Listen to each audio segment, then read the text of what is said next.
Good morning, everyone. This is Mike O'Malley here with the Hurricane Outlook and discussion for October 17th, 2022, on 11 a.m. Eastern Time.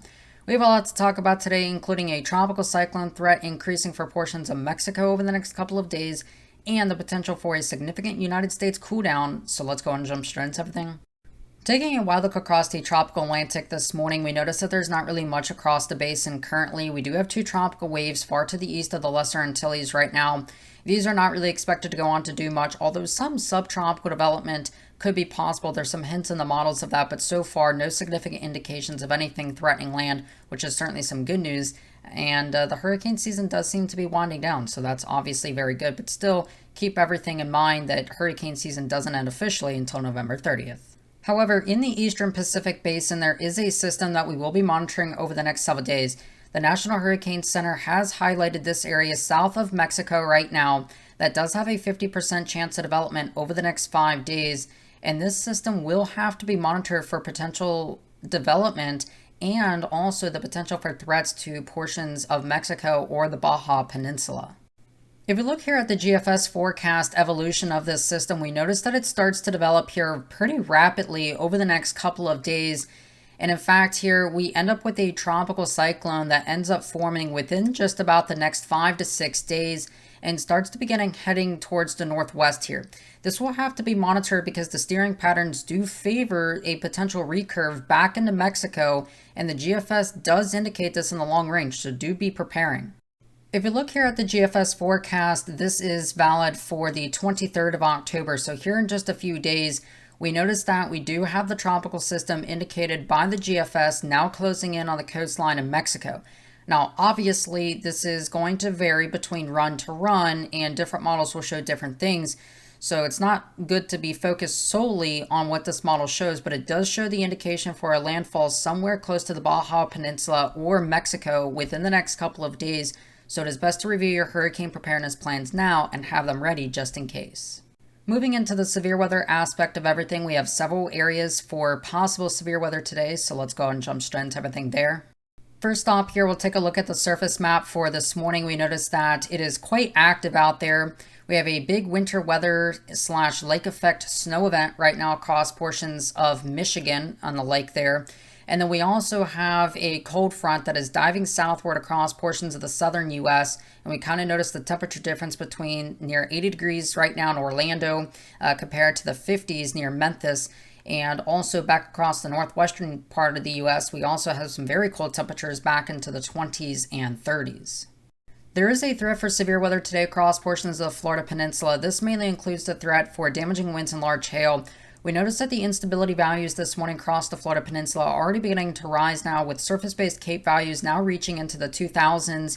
You notice that heavy rain just off the coast here of Florida, and that will continue to spread inland throughout the day today and increase in intensity and coverage as we start to get more surface heating and the potential for that severe weather threat increases.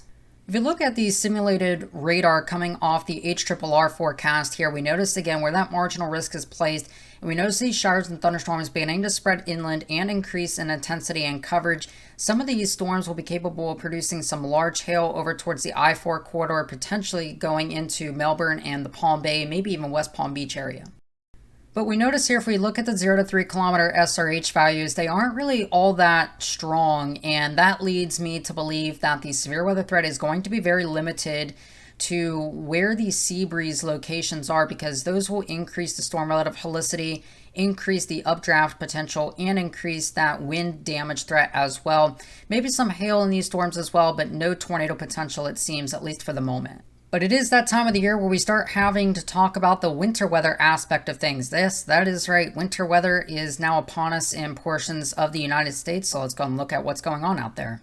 There is actually a pretty significant lake effect snow event occurring across portions of Wisconsin right now, across the northern part there. You can see that northern flow coming down, driving that cool air in, and there has been a significant snowfall amount across portions of these areas, with snowfall totals already reaching over 3 inches in spots, and there's more snow expected, and totals could actually reach up there closer to 12 to 18 inches in spots, maybe even an isolated 20-inch amount across portions of Marquette and some of those regions. So if we look here at the GFS forecast through the next couple of weeks, we notice that we do have multiple other weather systems that will be diving in across the United States for the next several weeks. Multiple rounds of potential severe weather across portions of the South, and multiple rounds for potential snow across portions of the Midwest and northern United States as well, as some of that cooler air begins to dip southward. And again, we're going to see the potential for snow Canada across portions of Montana, Sioux Falls, Winnipeg, severe weather across the South, including Memphis, Charlotte, and some of those areas over the next several weeks. If we look at some of the temperature forecasts here for the 21st of October, we notice that there's going to be several cool spots out there. 28 degrees near portions of Kentucky, 29 degrees near Pennsylvania and Pittsburgh, 30 degrees up there close into South Dakota, 20 degrees up there towards Winnipeg, still in the 70s across Florida, but getting cooler for sure. And finally, for temperatures for the 28th of October, according to the GFS here, pretty cool again. 38 degrees near Indianapolis, 5 degrees up there close to Minnesota and some of those areas. Of course, 49 degrees there down towards Oklahoma City, 66 degrees near Orlando.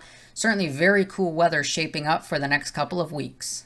So I do hope you guys enjoy this new style of video, trying out something new. But of course, this is Mike O'Malley. Hope you have a great rest of your afternoon and evening, and I'll talk to you guys again some more tomorrow.